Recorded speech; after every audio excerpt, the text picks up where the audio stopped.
I've been podcasting for a long time, and there's certain people in my life who I'm just mind blown that I haven't recorded with over the last 5 years. And one of those people is my guest today, Megan Colford. And Megan and I started working together at Hallow. We met for the first time about 4.5 years ago. We talk about some of that and some of our history together, but most importantly, we go through some of the pivotal moments of Megan's life, of her being diagnosed with this rare blood disease that just absolutely wrecked her body after her second pregnancy. We talk about her journey from being a Stanford graduate, master's degree at Boston College, absolutely crushing it in life, crushing it in her career, and then choosing to become a stay-at-home mom down the line. And amongst many other things, we've had many political debates, cultural debates over the years as well. And so we get into some of those things of just different viewpoints and having open-minded discussions with people you disagree with and all sorts of things. It's just really important. I mean, I hype Megan up a lot throughout the episode, but I want you to know that Megan truly for me is one of those just top people you meet in your life.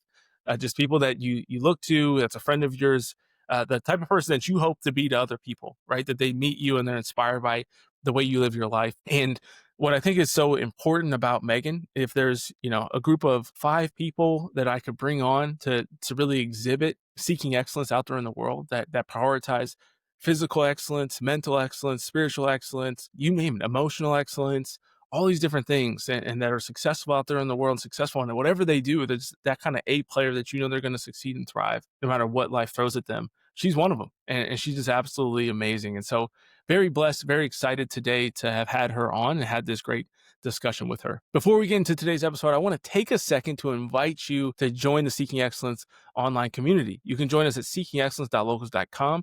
That link will be down there in the show notes. And on there, you'll see that we have daily reflections, weekly articles now, and weekly live streams. I usually do the live stream based on the episode of the week and kind of go deeper into the topic or theme that was discussed, really trying to aim it at a more practical level. And so a lot of the things you're going to see on the podcast, on the YouTube channel, you're going to see us talking about topics and kind of keeping things at a little bit of a higher level. And then in Locals is where we go a lot more in depth. And I'm sharing some of my things like my examination of excellence that'll help you get a gauge on where you're at in the 6 pillars of excellence and many other resources that are meant to help you, whether that be in your personal life, in your marriage, your spiritual life, personal finance, really help you to strive for excellence in each and every area of your life. And so that's what it's there for. You can join for free, or you can become a supporter for as little as $10 a month or $100 for a year, get you full access to all of the content that we have in there, all of the exercises, all the things that are uploaded and ready for you to help you take your life to the next level. So that's seekingexcellence.locals.com. I have a goal for 2026 to get to 500 Locals members. And so we really hope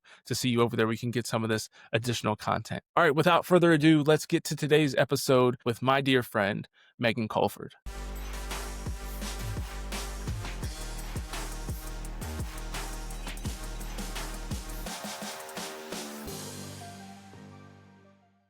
Megan Colford, my dear friend, you're going to remember this because I think you remember everything.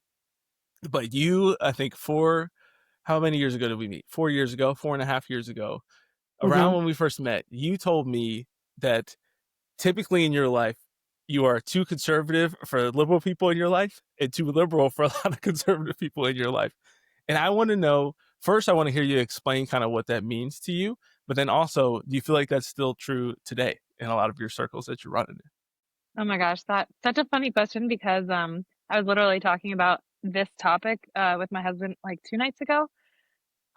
Short answer is yes, I still think that's the same. I think that I feel like I'm a pretty moderate person. More than that, like I have views, but I don't think I ever am like as passionate about arguing them or, going to marches or things like that as a lot of people on either side. So that's, I think, why I come across, I don't know. I like to think I'm a pretty central person.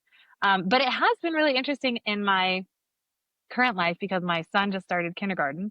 And so we're at the Catholic school now. And it's kind of Right. interesting there because, everyone's obviously sending their kids to Catholic school. And so that tells you something about them and their values. But there's a more of a mix in terms of kind of political viewpoints at the school than I expected. And so that's been kind of a fun and interesting thing to experience in this new community. But Yeah. I mean, is it too much of a cop out to say I just consider myself more of a central person politically? No, I think that's good. I think you used to use the term strong opinions loosely held. Isn't Yes. that right? Yes. Yes. Yep. Exactly. Yeah, which I always loved, and obviously led to great conversations because I have strong opinions, strongly held, and so I feel like we always had good conversations about different things throughout our time working together, which is very exciting. I think it's hard. I think it's harder and harder to be uh, moderate in today's world, and I think that I'm curious to know your perspective on that, especially from the political spectrum. There's so many people, you've probably seen like the memes before, and they exist on both sides. I think that one side Hmm. is substantially truer than the other. But decreasing, I think that's decreasingly true. I think both sides kind of represent this a little bit more and more over time. But there's the memes, where somebody's like in the middle or even kind of center left, and then it's like the left runs so far to the left, and then they look like they're on the right. And I felt like at the beginning of my journey, I often remind people I registered as a Democrat when I was 18 years old. And I feel like I was very kind of like old school Democrat at the time. Hmm. I always say that I think I would have said that I was pro life if you asked me when I was like 18, 19 years old, but I don't really know because it just wasn't like a topic that I really thought about. But I was Catholic, and I think I would have said I was pro life because it was like the Catholic thing. But I certainly couldn't have like, given you any type of apologetics for why somebody else should be pro life like I could now or would now. But Hmm. over time, it just kind of seemed to me, I was like, yeah, like I was like, racism is a problem. Um, America's not perfect. Like I had my issues with it, was pretty liberal on like welfare programs and those sorts of things. And what I started to see was like, okay, like no, abortion isn't my number one issue, but like 9 months, like that feels like a Yeah. lot. Like, yeah, I was actually like one of my things I always struggled with was like gay marriage. And I was like, maybe like gay Mm. marriage, I was like, I could see like, not in the church, but I think that it should be fine for Americans. And I was like, this kind of stuff in front of kids, like what are they teaching in California public schools? Like I feel like that was kind of my experience was it just felt like it was going, BLM was like, okay, like I believe in racism, but you're telling me that like America's inherently racist and like every Mm. white person needs to apologize and like Nancy Pelosi's taking a knee with this African garter around her neck. I'm like, what is happening? Shout out to the goat as well, who just retired recently. The greatest investor of all time, Nancy Pelosi, makes Warren Buffett look like a poverty man. Um, just gotta give her a shout out for that. I hadn't yet on the podcast, but has that affected you at all? Would you say over the last like 10, 15 years of your life of just feeling like that's gotten more extreme? And the reason why I know this is long, I'm sorry, but the reason why I say it's also kind of, I think, more and more true on the right is you're seeing this fractioning on the right of there's this beef now between like Candace Owens, Tucker Carlson, Nick Fuentes. Not that those three necessarily belong in the same group, but against like the Ben Shapiro's kind of Charlie Kirk's worldview. Charlie Kirk had a really kind of big tent conservatism. I think it was his approach versus like Nick Fuentes, who I think is like extremely divisive, really terrible, and like obviously really far right. Like uses the N word all the time. Like I think is very vulgar and not good for society. So I do think that there is some of that on the right, but I don't think that it's happened. It's not like to me, it's not as mainstream as Imam Donnie who just got elected. Like nobody like a Right. Nick Fuentes is getting into office. So Right. I just had a million words. I have a Yeah, million thoughts. let's So go. I yeah. figured. Yeah. Okay. So I want to share my framework for opinions that people hold. But to answer your question about how has kind of the shifting tide affected me, I think for me, I definitely over the course of like the last 10 15 years, I've been in pretty socially liberal places, right? College at Stanford, grad school at Boston College. And so I have been around and kind of hold more kind of socially liberal views on social issues. But I think as I've become a parent and have had to figure out, like, okay, how am I going to educate my kids around these things? I think that's where I've locked more clearly into what are my particular viewpoints. Um, which tend to just pretty much fall in line with like Catholic teaching, which a lot of Catholic teaching I think surprises people one way or the other, or can. I think people try to put Catholics in a bucket sometimes. So I think I've like just kind of clicked into what my viewpoints are as I've had to then try to think about what is the culture that I want to create for my family, what is the community that I want to create here at home, and I think it'll probably continue to change. But I think where I'm at is like for a lot of issues, I know what I believe and what I would do and how I want to educate my kids. but there's a lot of things that I really can see the other side. And so I don't at all feel like I can tell someone else. I could probably tell you why you should believe one way or the other, to your point about pro-life views, but I'm not going to. I think both sides have come to a point where you see someone with an opposing viewpoint as immoral as opposed to just disagreeing. And I think that's a big travesty because I think I want my kids to be around opposing viewpoints because that's how I've sharpened my own opinions. That's how I've like really become the person I am, is by debating and arguing. And I think there's been a loss of the ability to even engage with that, which brings me to my framework really quick. I think there are three ways that people can hold a viewpoint. The first one would be, this is what I believe, opposing views not welcome. Examples would be someone, really for a lot of people, this is abortion on either side. They believe what they believe. They are super pro-life, super pro-choice. They don't even want to engage with someone because they just so viscerally hold that belief. Number two would be, yeah, I'm pretty strong in what I believe, but I'm always interested in having a debate or a conversation. So for me, that's actually pro-life. Like I really strongly believe what I believe, but like I said, I think it could be interesting to have a conversation and hear what other people believe, what they do. And then option three, or the third part of my framework, is I don't really have a solid viewpoint. I'm open to having my opinion changed. And I think that society, there are so many more issues for people that are that category one, but people don't realize it, that they are not even willing to engage. And so they get into these fighting matches or arguments, or they just like totally tune out the other side. And I just think it's really sad to me. Yeah. No, it is really sad.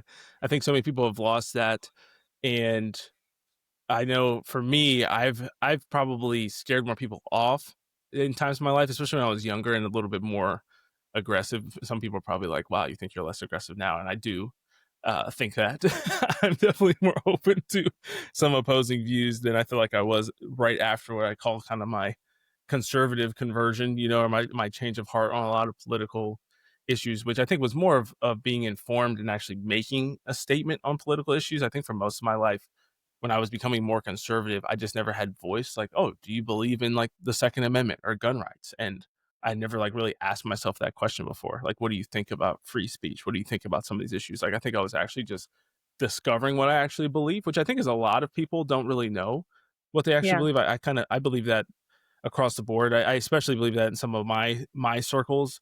I think this is true for a lot of Black Americans, is that they don't really flesh out a lot of these other issues, and they kind of cling to the one that is.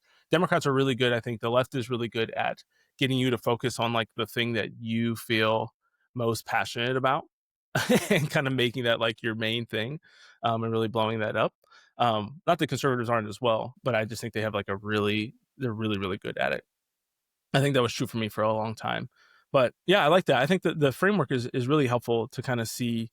I think the challenge for some people, and I think what some people or what I kind of push back on with it is I think that you can also kind of have like there's certain things that my mind is not going to change on, but I'm Uh-huh. still willing to discuss it and like hear the Uh-huh. opposing viewpoint, which I think is what more people need to get into. I think that's kind of like in my view, that's like the best Catholic spot to be for certain things. Like all Catholic Uh-huh. doctrine should be, I'm willing to hear other people's viewpoints. That's why we believe in the freedom of speech, but I'm not going to change my mind. Like I go into a conversation about pro life, like I am not actually open minded. Even though I would debate or have a conversation with somebody about it and be happy to hear them out and listen to what they have to say. But like Yeah. I'm not in a place where like, oh yeah, you can convince me that like God doesn't exist. Like I'm not open minded to that, or that Jesus isn't the Son of God. Like there's Yeah. certain like basic things that's like, but we should always be open. I can still like have a conversation with my Muslim Uber driver and like Right. hear what do you think about Jesus? Like what do you believe about him? And hear Yeah. what they have to say. And I think that it's sad that so many people have lost that willingness to just like enter and engage. And I think a lot of that's insecurity. Do you believe that as Mm. well? Just like inability to defend your own position? Not I you, think but that's that's a broad your. Yeah. probably me too, maybe. Um, no, I think that's definitely part of it. And for me, I think like what you're describing, I would put into category two. Like I have a viewpoint. Yeah, maybe not open to being changed, but I want to hear something else. And I think what's Yeah. really important is being able to see the value in an opposing view. So for me, I think that's what's missing, is that both sides have a hard time sometimes, or like on the extreme side, extreme ends of understanding what would be even the value of talking to someone with an opposing view. I and you, we find a lot of value in hearing from an opposing viewpoint, not because I want to change my mind, but because it's interesting. It helps me learn about the world. Hopefully, it helps me be a more empathetic person. It helps me articulate my argument better if it's like a, you know, friendly debate.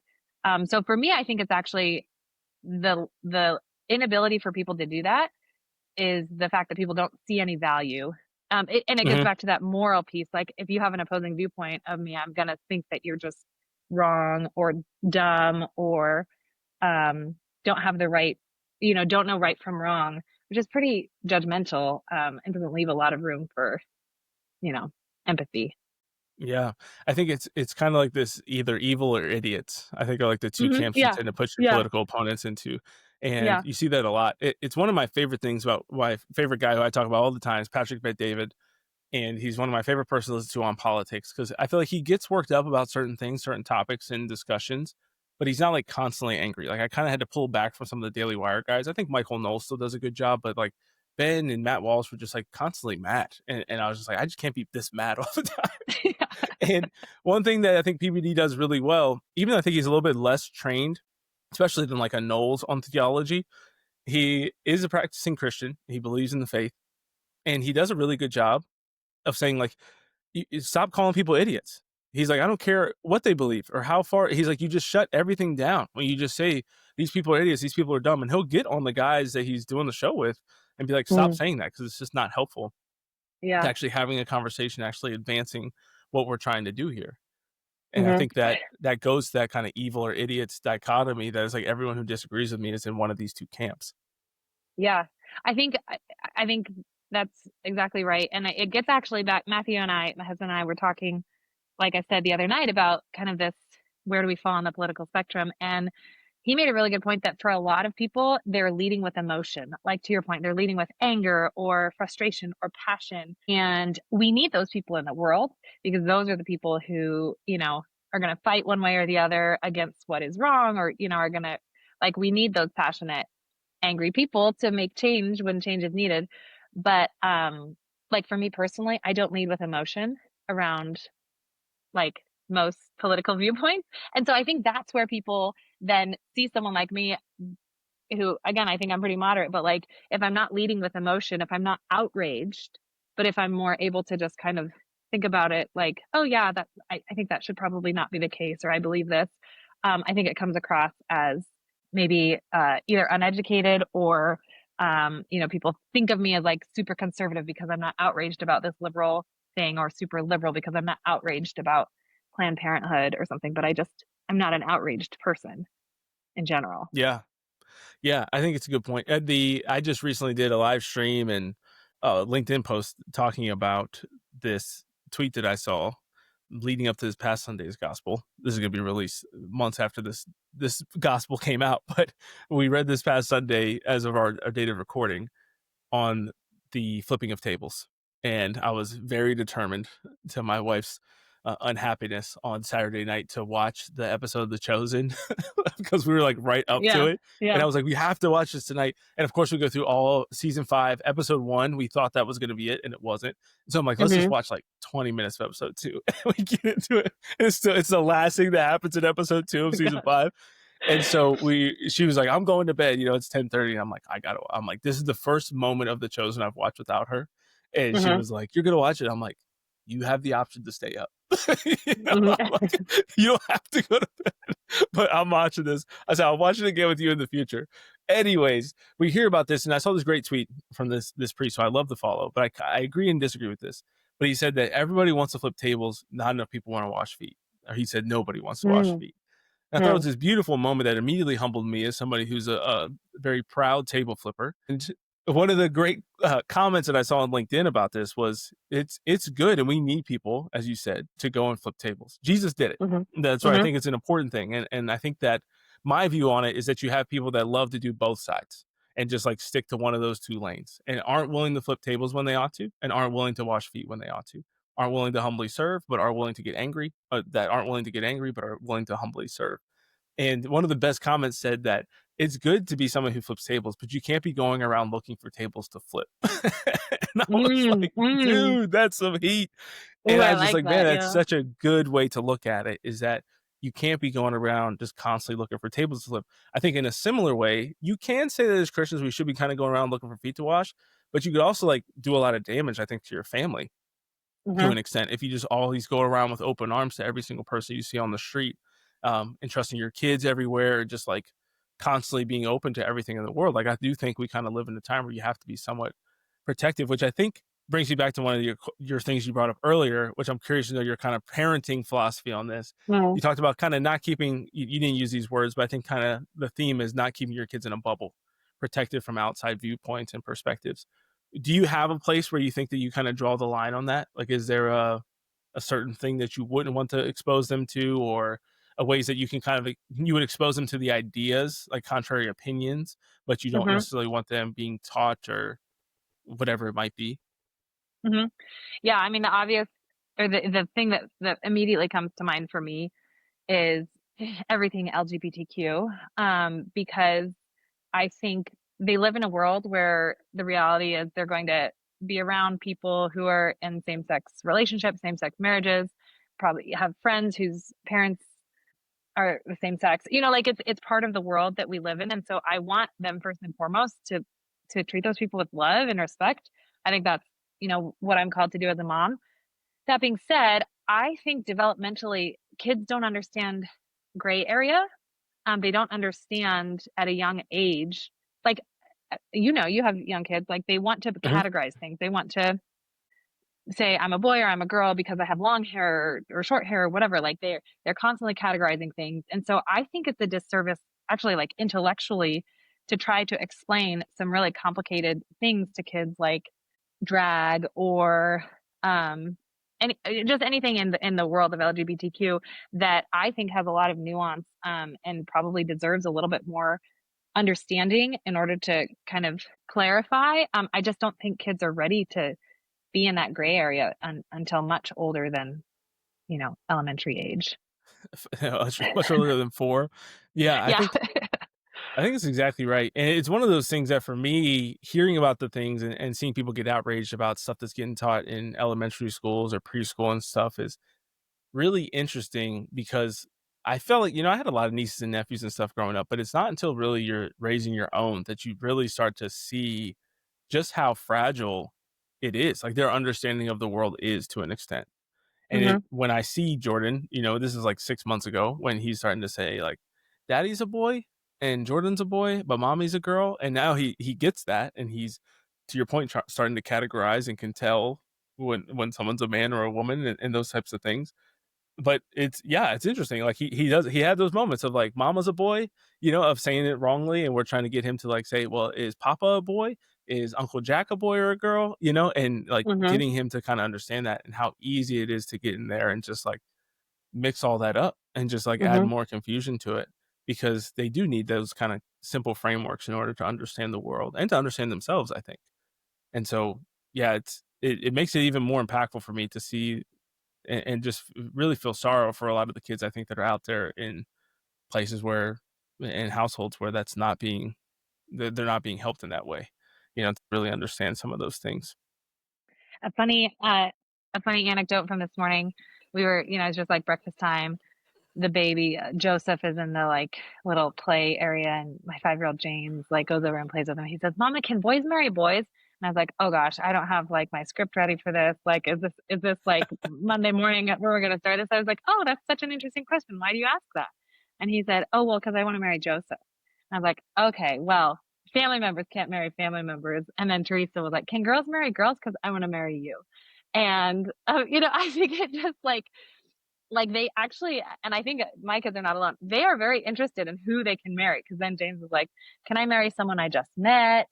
And so we dodged the question because I was like, "Oh, you can't marry family members." We'll come back to the like more new, like more complicated question. When you're probably a little bit older. But yeah, they're really interested in who they can marry, and so it's not far off that we're gonna have these conversations. For sure. Yeah, we have a picture in our bedroom of Emily and I during like our last dance at our wedding. And so Jordan equates he just said it to me last night, we were dancing in the kitchen, and he's like, "We're married because 'cause we're dancing together." Like, he just really equates who you're dancing with who you're married to. And so it's a hilarious thing, yeah, as you start to navigate this, he obviously has no and they don't really have any true, obviously, understanding of sacramental marriage at 2.5, but you do start to get into some of these questions and moments that I think are just good things for parents, even people before they have kids to be thinking about, for, Mhm. husband and wife to be discussing and saying, like, "How do we wanna navigate this? How are you gonna answer this?" And those sorts of things. And yeah, it was a big pull for us when people ask why we moved from Denver to Kansas City. You still have a diverse body of people here in Kansas City, but it just felt like those things were just so thrust into our face everywhere we Mm. went. It felt like in Denver that is just not what I. Yeah, I didn't want to be having those conversations with a 2 year old who's just looking very confused at the grocery store every week Mhm. because somebody Mhm. who works at the grocery store every week is there in the checkout line, and he's just like confused by this. And so, yeah, I think it's hard. I think it's hard to know where to draw the lines and how to navigate giving. Cause I'm very big on that, on having like different experiences and wanting the kids to know different things and getting to see different parts of the world and the way different peoples live. But yeah, I think it really comes down to like conversations and trust that you build with the kids over time, and teaching them. I think more than what to think, but how to think and how Mhm. to actually evaluate things and problems. Um, but that's great. Well, I'd love to hear, Megan, one of the main things I want to talk about, obviously, is getting up into your family life. And obviously, family life is very intertwined with some of these stories, but we've known each other for 4.5 years, as I mentioned earlier, when we started working at Hallow together. And I am, yeah, I'm split on which one of these two topics I want to talk about more, but I want to get into your health journey first. So I think Mhm. it's a really important story, and it's been really impactful in my life, is just your testimony, your witness in remaining joyful, obviously, to working together. I'm very frustrating and difficult to be around for extensive periods of time, and you did a great job handling that. But not only that, you had much more frustrating and difficult things in your life that you were facing, and I think you've been extremely resilient in handling those. So, I would love, for as much as you're willing to get into the story, some of that journey for you, and then we can talk about kind of how, yeah, maintain a positive attitude in the midst of suffering. Yeah, absolutely. First of all, I don't think of you as difficult to be around. I enjoy your company very much. That's Uh probably just a distance, the rose-colored glasses looking back. yeah, we've only worked remotely really together, so no, uh, yeah, and thank you for those kind words.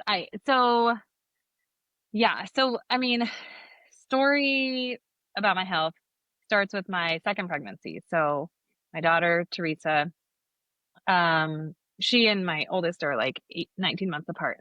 So when I was pregnant with her, as part of pregnancy, you get routine blood work, and some some concerning issues came back with my blood, that my platelets were low, which is like actually pretty normal during pregnancy, but they monitored and they kept dropping. And so we got into actual birth, and my platelets were really low. And platelets are what cause clotting, what help with clotting. So in a Mhm, birth situation, you need them. So it was a really actually traumatic birth experience because there was a lot of unknown. We went into it not knowing what was going on, what was causing my blood to kind of malfunction, if it was going to affect the baby. And no one could actually fix it. We couldn't figure out how to get my blood to a stable enough level to actually deliver.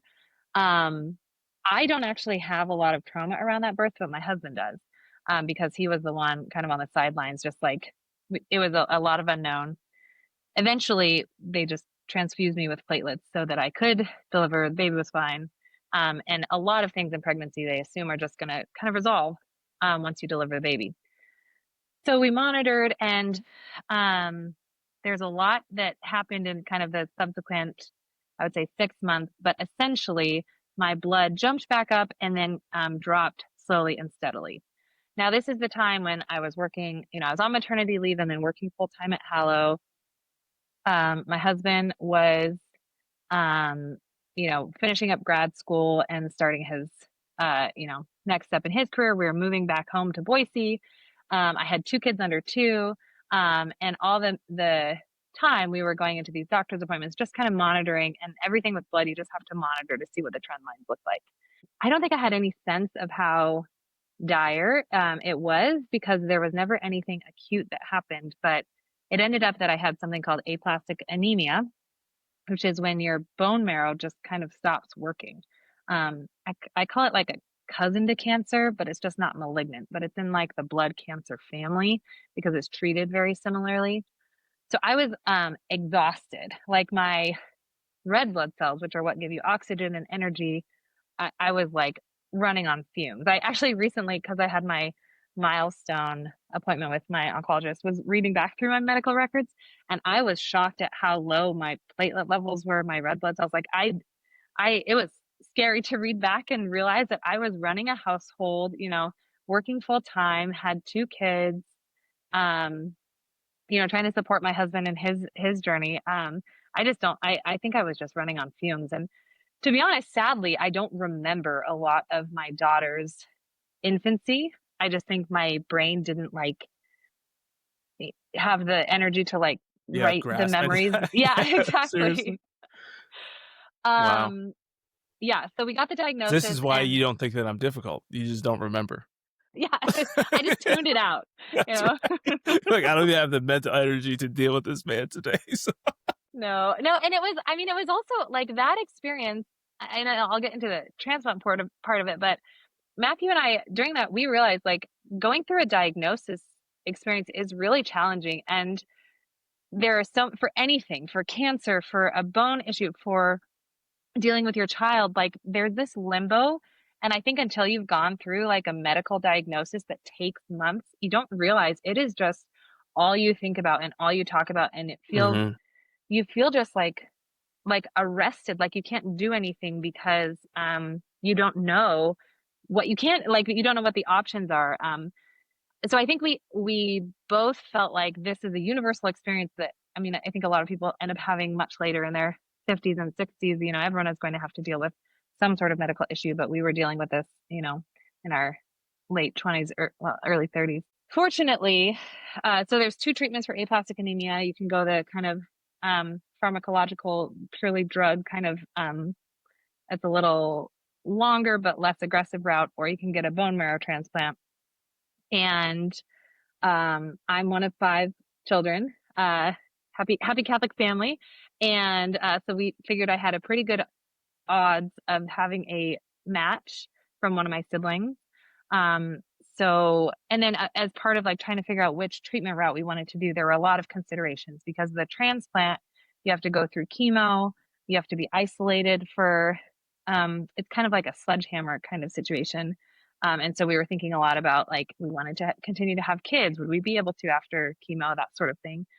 mhm, Whereas the other route, maybe less aggressive, but, also maybe not a sure thing, like there's higher chance of relapse. Um, but we kind of went through the process, figured out that my youngest brother, so I'm middle of five, four girls and a boy. There's a fun, I won't go into the whole story, but he was living in Taiwan at the time, and we found out in succession from everyone, and then it's like, oh, I hope Patrick is a match, and um, he ended up being a full match, which was just such a blessing because it just made it really clear that this was the obvious route we were going to do. And then a really cool God thing happened actually during that time period because we were getting ready. I was going to have to leave the kids behind um, to go into isolation down in California for the transplant. And we all came down with COVID. And we're like, oh, brother, this is going to delay it because they don't want to start anything when your immune system is already, you know, going through something. And so they changed the date of the transplant. And the new date was my brother's birthday. And anytime you get a transplant of anything, you get like a new birthday. And so when they said what the new date was going to be, I was like, okay, God, okay, I yeah, get it. You're here. Like this is, I feel like, that's yes, amazing. thank you. Yeah, it was really cool. And then the transplant itself, like I said, I was in isolation. They knock you out, basically they get rid of all your bone marrow, give you the transfusion from your donor, and then they just wait for for your blood to start coming back again. And so it, depends on how long it is. But you're really immunocompromised. So my kids, who at the time were 10 months old and 2.5, we left them with my parents. And Then I went down and I was in the hospital by myself. Basically, my husband would come and visit for about 30 days. And then I went home to my in-laws' house and we were there for, 2 more months until we were able to come home to Boise. And there's a lot more, I can share a lot more reflections on that, but I will say that the two absolutely hardest parts of the whole experience, one was leaving my children. I would not wish that on anyone. Like I almost get choked up now. It was just a horrific feeling to leave them behind, go into this like scary, daunting experience, even knowing that they were completely safe. It was just like awful. Um, and the other thing was that I missed my sister's wedding. And it's that was just a real sadness for me because it made it feel like it really was a big deal. Obviously, this was a big deal, but I think my disposition, I was just kind of carrying on and working through everything that was in front of me. But missing your sister's wedding is you only do that if something is really dire. Um, so I'll pause there Mhm. because I just shared a lot in that story. Yes. Yes, a lot indeed. Uh, yeah, I mean, it's amazing. I feel like I knew a lot of it, but it's so crazy to hear the tale again that I witnessed from a very, very far distance. Um, and yeah, I just think I kind of led with this in the intro to that, but the the way that you handled it, I think everybody was impressed with that because of the fact that even though it was so painful physically, metaphorically, emotionally, spiritually, it was just really cool to see throughout the whole process of how cheerful you remained. And I think that it's one of those things. I think there's few things that inspire people more than somebody who's going through like a serious medical diagnosis that remains joyful. Mm. You see this a lot of times in like they'll highlight it before ESPN on College Game Day and stuff. They're usually highlighting like a kid or the Make a Wish program, and you see all these really sad stories of people who are going through really trying times, and the ones who are able to remain even remotely joyful, optimistic, hopeful, um, happy with their lives, and grateful for the things that they have. I think is really powerful. I think it really moves people because my theory on that is that it shows people that one, death is real, and I think whenever we're Hmm. shown and reminded that death is real, death of a loved one, somebody with a terminal diagnosis, even just like a real health scare, it usually rattles people to their core. And so I think when people see somebody who's kind of joyfully, getting close with death, even if it's not something that is terminal or that they're not guaranteed to die, it's still just like this fact that wow, one, either you're getting really close with death, or two, you're just going through a really painful experience. And we know ourselves and our own human nature how if I get too many red lights on the way to work, or if somebody on my team has an attitude, or my son's being negative or does something, it's like I can see how I can complain about anything and everything. And here's this Hmm. person that's very convicting to see somebody has something very serious to complain about, but is choosing to be optimistic and grateful. And so I'm just curious for you, having been through that, having that experience, like what was it for you that allowed you kind of to continue to be that way throughout the experience? Yeah, I feel like I just have to give so much credit to God because I just think it's my disposition. I think that I just learned through this process. I was kind of designed to do well in a really trying time.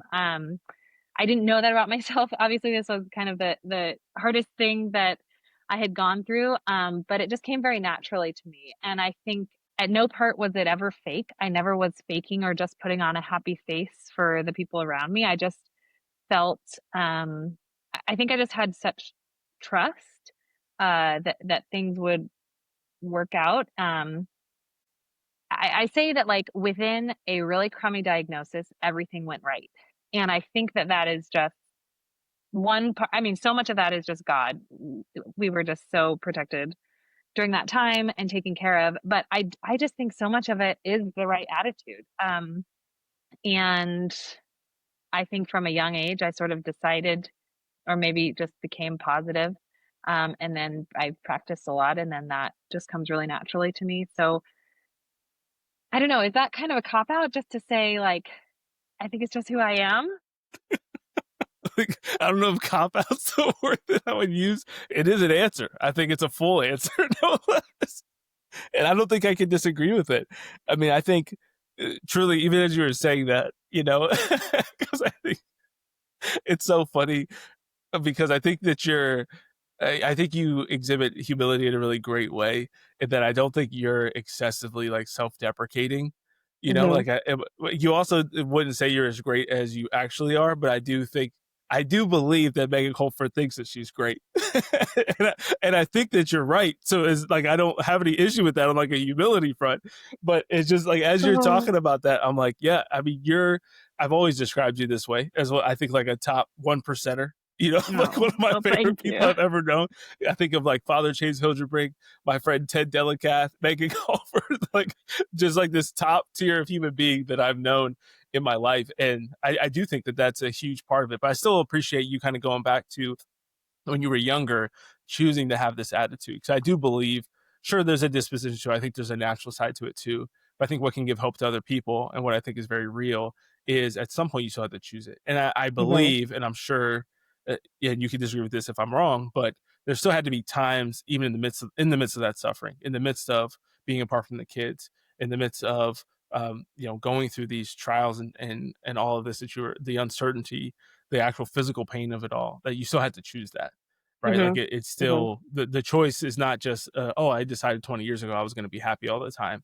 Like you still have to in those difficult moments kind of return to that and still Hmm. choose to continue being that way. I think that's true. And, as we're talking more about it, I do think another sort of thing that I really tapped into during that time was there's so much out of my control.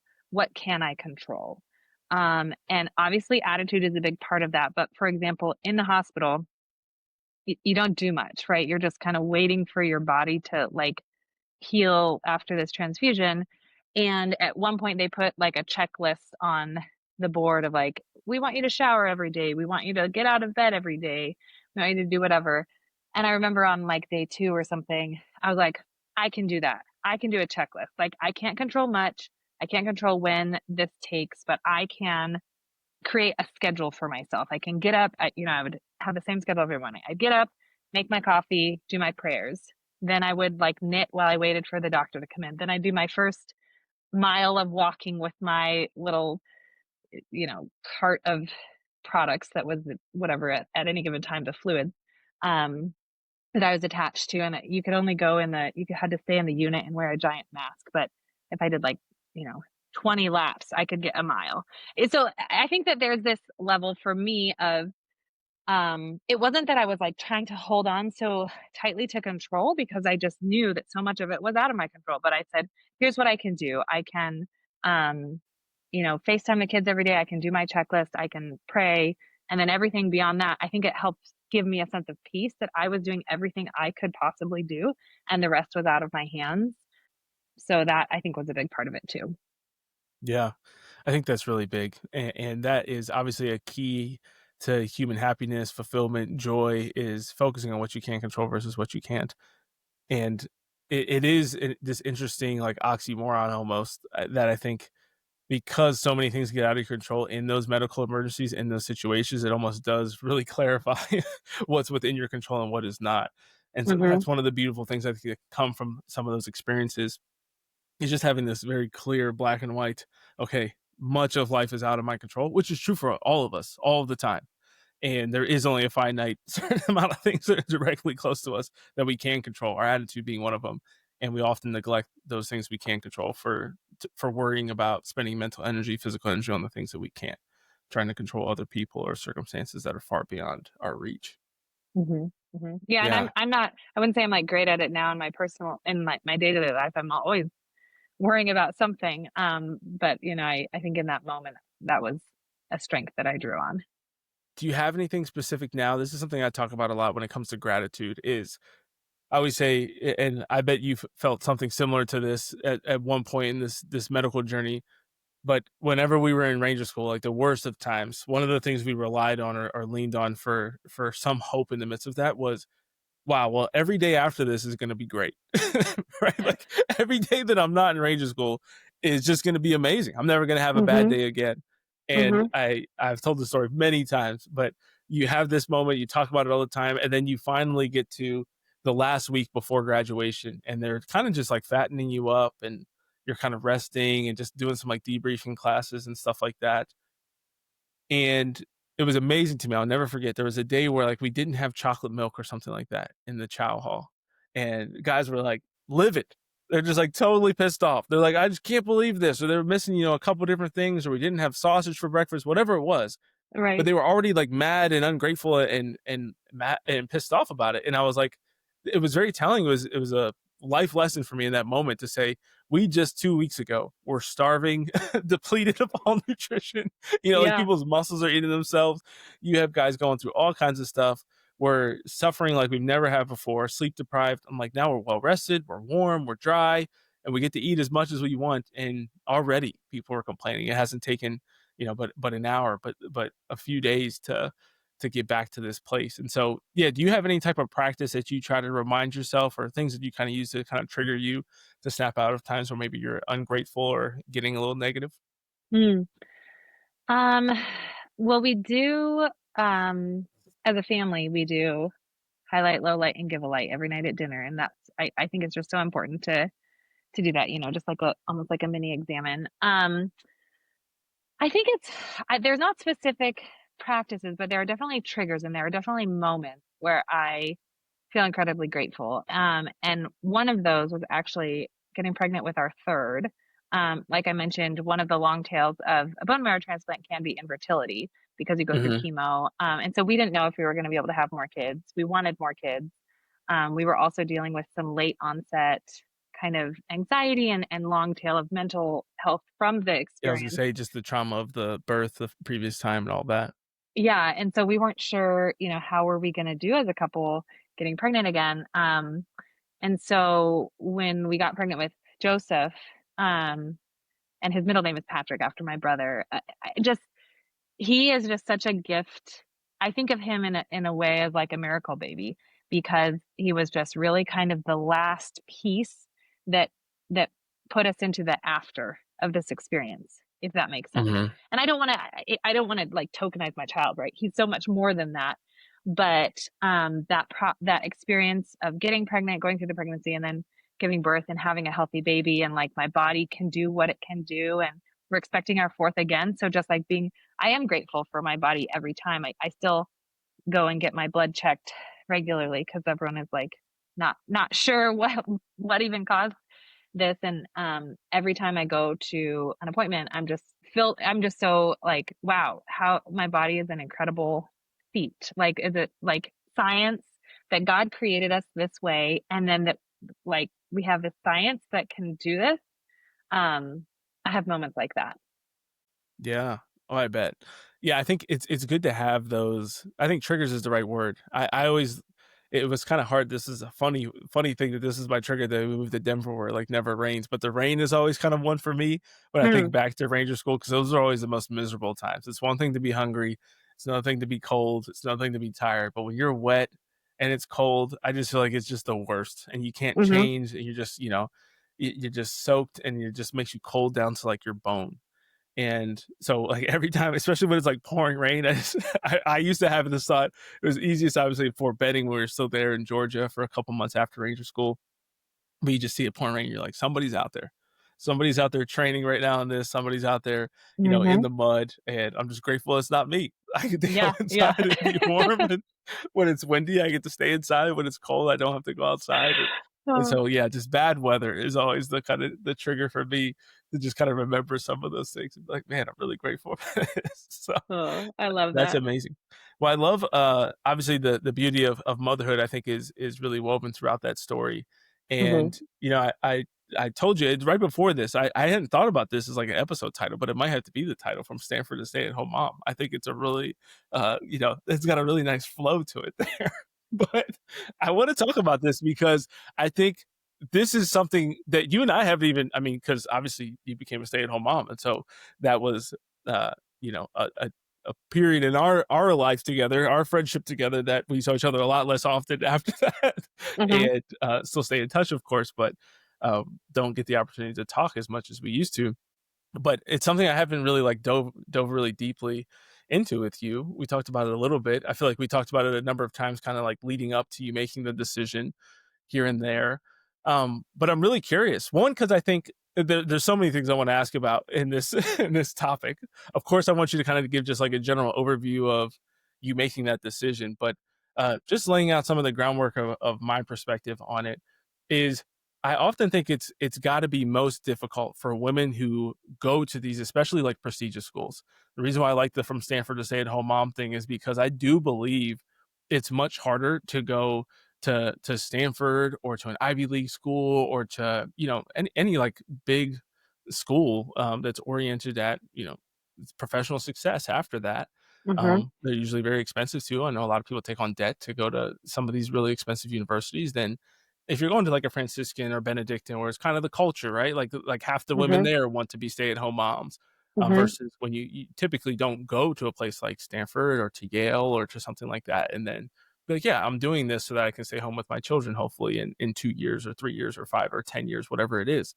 And so I recognize that when I talk about this, and I talk about this a lot of just like what I think of as family ideals and promoting ideals, which gets a lot of people in a lot of different opinions and emotional states when talking about these types of things.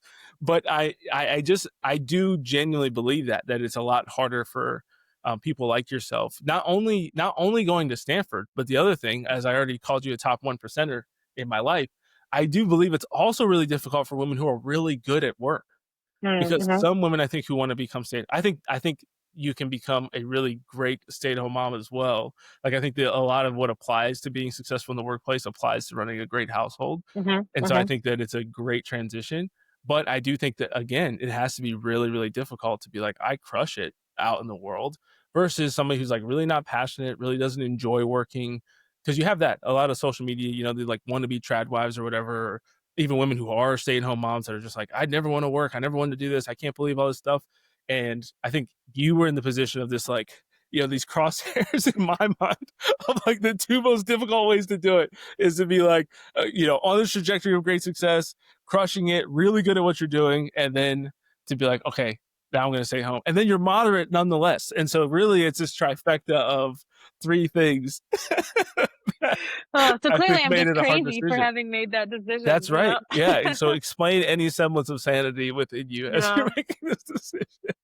But Yeah. yeah, tell me about the journey. Cause I don't know if I would call you I don't think you're ever anti like the concept of stay at home moms. Mhm.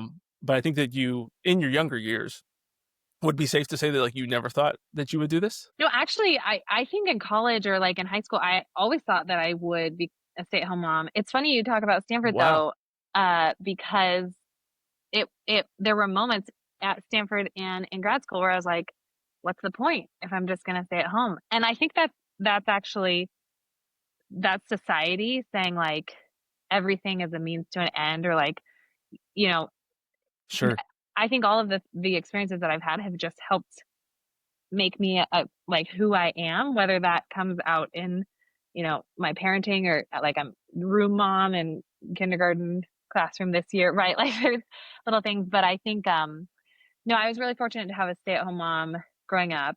Um and so I think I just saw that and wanted that. Um, but then I also, like you said, I had a great career. I loved what I did. When I was working at Hallow, it was my dream job. I say all the time, I feel like I left at the peak of my career. Like I was Yeah.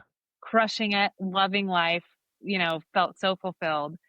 Um, Matthew and I always knew that, or I think we had talked about like wanting, if it made sense for one of us to stay at home. But I think that both of our careers were just doing so well that it wasn't a natural decision. It wasn't like, oh, I'm not happy at work, so I'll stay at home. Even when during COVID, when I wasn't working right before I started working at Hallow, I was on maternity leave with my oldest. I really wanted to go back to work and be a working mom to have that experience. Like I didn't want to make the decision of being a stay at home mom without having experienced being a working mom. Just because I there's a lot of goodness. There has been a lot of goodness in my career, and I didn't want to. I wanted to give it a fighting chance, I guess, if that makes sense. Hmm. Um, and then it became clear, I think, when we had two kids. Matthew travels for work a fair amount. That when things worked, they worked. The house ran smoothly. People were fed and bathed, and we could get all of our workouts in. But you throw one wrench into it, as Matthew put it, there's no slack in the system. Like a kid is homesick, or one of us is sick, or it was a busy time at work. And so we wanted to just explore every option before I left work, because I think also in society, it's kind of a one-way street, or it can be a one-way street. Um, and so we hired a household like manager to help pick up the slack a little bit on a lot of the household stuff to just see how that felt. And I'll admit that felt great. Like I didn't have to worry about dinner or laundry or pickup as much and could really focus on work, and then be present with the kids instead of having to do chores around the house. Um, but I actually think the thing that kind of tipped us to me leaving work was um, the transplant. A year after the transplant, we're dealing, like I said, with kind of the long tail of trauma in our marriage, and dealing with just some real mental health challenges, I think grounded us, and we were like, we need to slow down. Our life just needs to slow down a little bit. So that was kind of the tipping point. We were very excited about the change because it'll like we got a puppy. Like we always knew we wanted to get a dog, but there was no way we were going to get a dog while we were both working. That's right. Yep. Um, and yeah, so that's how we made it here. And have a lot of reflections on what it's been like, but that's the journey. Yeah, that's amazing. I think it's a really good way to put it, that there's no slack in the system. I think that's Hmm. extremely interesting. And yeah, it kind of reminds me, like, one of the things that I often describe, even with Emily being at home, I still think there's a lot of challenges to, like, sometimes just keeping up with all the things we have to do in our personal life, because for me, like, I write a to-do list for myself every week, and there's 3 sections to it. I have a how to-do list, which constantly grows. I have a seeking excellence to-do list, which also grows.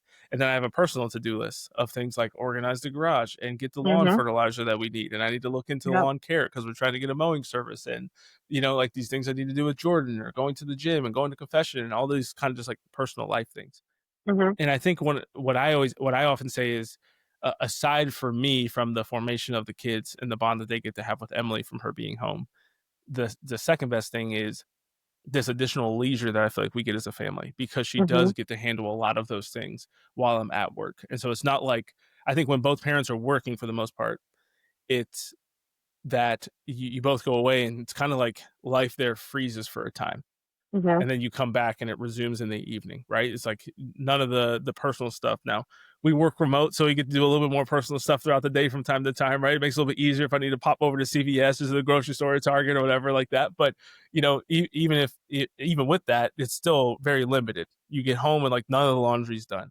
None of these other things are done. Unless you are hiring somebody to do some of that, then in that case, you can have some of those things take place while you're gone.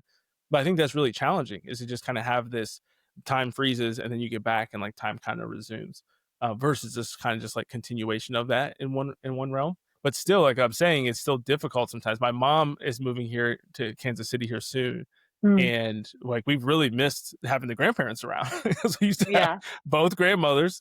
My mom works part-time, but that between the two of them, one part-time job is like 3 days a week, and just like Hmm. constant babysitting. And I still would tell Emily, like, hey, you need occasionally to just like go to a coffee shop for 2 hours and just like knock out a bunch of tasks and just like have time where you can just like clear your head.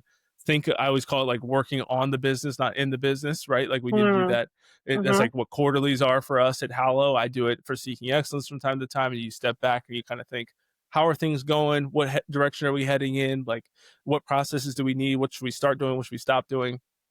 I was like, you need some of that time. And so still you need to kind of step away and do that. But I think that's a real benefit that I think a lot of people kind of think of it as just like this financial decision, or there's obviously like the bond decision, and just kind of like being present in the hours that are missed when you are gone from them for, Hmm. 40 hours or 35 to 40 plus hours a week. But I think that leisure side and just kind of that peace of mind is so beneficial, and it's been so nice for us. Yeah, I 100% agree. I think like we just moved houses. And I think there are so many times that we've said, how would we have done this if we were both working? And I think of the move as that because we did the move during school hours when our 4-year-old was in preschool and our 5-year-old was in at school, and we got a sitter for the baby. But in a world where we're both working, I would have had to either take time off from work to do all the moving things, or you're doing that on weekends, and so you're not able Right. to preserve the family time. Um, yeah, I think for us, it's created more cohesion as a family. I feel like more of an equal partner now being a stay-at-home mom with Matthew than I did when we were both working. Um, Mm, because it's so much clearer, like as part of the decision, I have in our the world of our family, I my purview is the home and the children, and his purview is his career, and I am so excited to enable him to do what he wants to do. When we were both working, we were obviously super supportive of each other's career, but it was like in parallel. And now we're all oriented towards the same goal. Matthew also he just went out on his own, and so we have this whole family kind of exciting endeavor that we're doing, and I feel like more of a partner in that as a stay-at-home mom than I did when I was working, if that makes sense. yeah, for sure. I think it also more seamlessly. I think that the other challenge, this was something I'm really curious to know your perspective on, since you did both, Mhm. is the way that you kind of share home things. Right, so that's also difficult. I think a big fear from certain people that I've talked to and just being online and all that stuff for women who are working is they don't wanna come home and feel like the maid of the house. They don't want all the house things to fall on them, which I can appreciate and I do understand. To a certain extent, I get that. To a certain extent, I think it's absurd because there's also an aspect of like, well, what are you gonna do all of the time? Like, there's obviously kids are busy, I get all that stuff too, but it's like Yeah. what you do in some degree take over some of those things, right? Like Mhm. it would to me be silly if we were still like just being very strict on like we're still 50-50 on all the chores. It's like, well, that doesn't necessarily make sense because you're there, right? Like if my water Mhm. glass is just out and you're just in the kitchen for half the day, like why not just put it in the dishwasher? Like I think Yeah. you can get really petty with like being like, oh, I don't want to be my husband's maid. It's like I don't view Emily as my maid, but Mhm. I'm also very grateful that she's willing to do my laundry. And I don't know that I'd be on board with her being a stay at home mom if she was like, I'm not doing your laundry. I'm never going to make your lunch. You're going to split dinners with me. Like all of those kinds of things. I think that'd be very much like, I don't know that I'm on board with this. And maybe some guys are, I don't know. But I just think that it's what's interesting, I think, and what a lot of women don't take into account, which maybe their husbands avoid this, but the common thing, I think there's stats out there on this that I've heard before, but I know this was certainly my experience as a kid seeing my parents both work, is my mom by far took on the bulk of the household chores. Mhm. Like moms still, even if they're working, do the vast majority of caring about the kids. Like my dad never knew homework, school, parent teacher conference. Like he didn't know anything about anything happening to me in my life, Yeah. what practice was or whatever, unless he was specifically told you need to do this. Like my mom covered everything on that front and did like most of the cooking and was the only person to ever clean the house other than when she made me help and that kind of thing. And so yeah, I'm curious to know your thoughts on yeah, what was it like, now that you can kind of look at both, because I think that you have an interesting perspective on, kind of going from the mom who you're doing it all on top of the fact that you're operating like 8% battery life and doing, three times as much as I think the normal person. Um, but then getting to transition into not only being healthy, but then also being able to focus specifically on one of those two full-time jobs that you used to have. Yeah. Yeah, it is an interesting question. I think when we shifted to me staying at home, I'm like I was excited to take on basically like we have a very clear division. Like my work is the home. And part of that is like my operational mindset. I treat everything that I Mhm. do the same way that I used to treat things at Hello, right? I have lists, I'm a very operational person. I just do things. And so part of that is it brings me joy, it brings me fulfillment. I Uh, just do things is such a good oh my gosh, that's such a good way to describe you. That's true. well, and it has, I mean, there are definitely drawbacks because I often wish that I could pause and like sit with the Sure. baby sometimes, but I'm like, have him on my chest while I'm washing dishes or whatever. So I have my growth that's needed too. But And I think when we were both working, I think I probably still was doing the bulk of home things. Part of that was that Matthew has always traveled, and as part of that conversation, but when he took on a role that required travel, we talked about that and we said, are you okay with this? And what's the maximum you want to be away from the kids? And when will this stop? We have a whole bunch of like things that we've talked about to make sure that it's still the right healthy decision for our family, for him to be on the road some portion of the time. But because of that, I think I've always carried a little bit more of the load at home. That being said, I don't like laundry, never have. And so that's Matthew's job. And that's like a conversation we've had, and he's totally fine with that. I'm totally fine with it because it's like one of the things that I absolutely just don't like. Um, and so I think for a lot of couples, like there are sometimes things that it's like you draw the line. Like I don't like, whatever it is for either party. And as long as there's that willingness to step in and say that, yeah, yeah, of course I'll do that. Or I know in a lot of couples, there's more traditional like lawn care or car care that the husband will take on. Um, I actually really like lawn care, so we actually share that. Um, I don't know. It's a little bit fluid for us, but I think the definition when I stayed home of like the default is me. The default is that Megan will manage all the home stuff. Has worked really well for us. Again, because it makes us feel like we have an equal stake. We have clear, defined roles, which clarity is charity, as a friend of ours says. That's right. Clarity is indeed charity. I think that's exactly right. And the thing I think is that's really important is mainly the ownership of it, right? And Hmm. so you can come and say, like, this is kind of how Emily and I have come to understand it too. Is I'm just like I can still ask Emily to help me with whether it's budgeting or hey, I need you to pay. She just did a great job negotiating a hospital bill down last week, right, for Amazing. the birth of Rosa. And so like things like that, right? It's like, oh, I need you to do X, Y, or Z. She's tasking me things throughout the week, but it's like I am kind of like finances, income, all those sorts of things, and Hmm. then she is over the house and the children, to what you said. And she can still like I explain this to people all the time. Same thing goes with like I have somebody who kind of helps with some of the operational side of seeking excellence stuff. And I'm like, you like, yes, you report to me, but you can also like task things to me. And Hmm. the same thing I think goes for both of us in our realms is where I'm like, you can task things to me. So you can say, oh, Nathan, you need to vacuum this weekend or you need to clean the garage or whatever. I was like, but it's still your responsibility to make sure it gets done, right? Hmm. Like, like I might need reminded, just like some things are in my realm, and like it's my ultimate responsibility, I think, because I'm the CFO of the family. That like if that hospital bill goes to collections, it's still on me. So I still need to follow up with you to make sure that it's done. But kind of like, all right, we're both kind of the manager of this thing, and that's how you can kind of break it down. Now you can still have a burnt out employee. And you can say, and I think that that's how I would feel if I was a husband with a wife that said, no, we're still going to split 50-50 all of the house things. It's like, Hmm. if that works, then it works, right? Maybe the person's willing to do that. Just like a wife, I think the opposite of that is a wife and husband that work, and the husband expects the wife to do 80% of the housework and the home Hmm. things. If I was the wife in that situation, I'd feel burnt out and would be very deeply unhappy. So Yeah. I think it can go in both directions.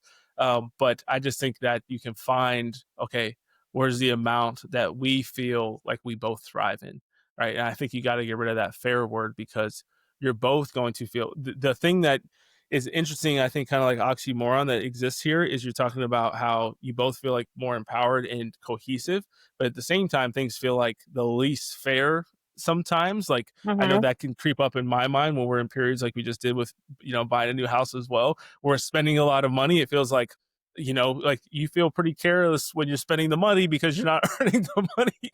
And there's times where it feels like, okay, I'm the only one, doing all the housework and things. And so it's easy. I think the devil always obviously wants to get in there and compare and, you know, Hmm. divide wherever he can. But it's an interesting balance of those two things, I think. Yeah.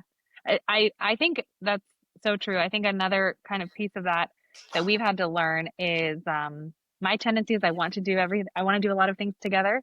And we've had to both like I've had to be more independent and then also like trust each other. So like for example, meal planning. I would love to, like, have a conversation with Matthew, like, "What are you in the mood for this week? Like, what should we have for dinner?" And, I'll be sitting down, and he's like, "I don't really care, like, I trust you, you're a great cook." And so, like, I've had to just be like, I just have to just choose and not, and he's also, he can't come home and be like, "I'm really craving Chipotle," like, when I've, you know, just made dinner Made or dinner. whatever. So, yeah. I mean, we always crave Chipotle, but, so I think there's a level of trust, to your point of, like, that the things will get done, but also, if you're the owner of something, doing it independently and then trusting your partner that they had the family's best interest at heart, even if it's not how you would have done it. And that's, I think, Right. a real challenge, in a family where there's distinct roles. Absolutely. For sure. Well, I am very excited to record with you again sometime, Megan. I want to thank you for your time today. Thanks so much for joining me. After many years of discussing podcasting together, we finally made it happen. So thank you so much for coming on today. Oh, thank you so much for having me. It's so fun. I agree. We need at least another episode. Lots of more topics to talk about. That's right. Or another 10 for Yeah. sure. Well, thank you very much. All right. Thank you so much for listening to today's episode. I hope you really enjoyed that conversation with Megan. I know for me, it inspired me to just remind myself of all the things I have to be grateful for, all the difficult things.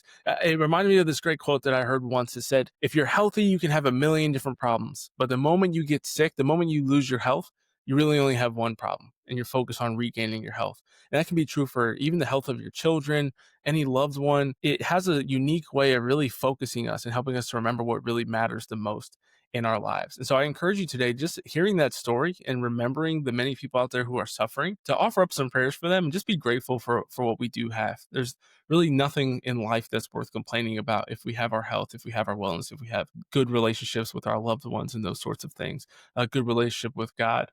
We can be grateful and really resilient to so many things that come across our path in daily life. If you haven't yet, I invite you to subscribe to our YouTube channel, Seeking Excellence. That way you don't miss any of our future videos. Make sure you hit the bell notification, like this video if you're watching on YouTube, and be sure to subscribe to our channel so you don't miss anything in the future. Thanks so much for listening today. God bless you, and it's time for you to go out there and be your best. We'll see you next time.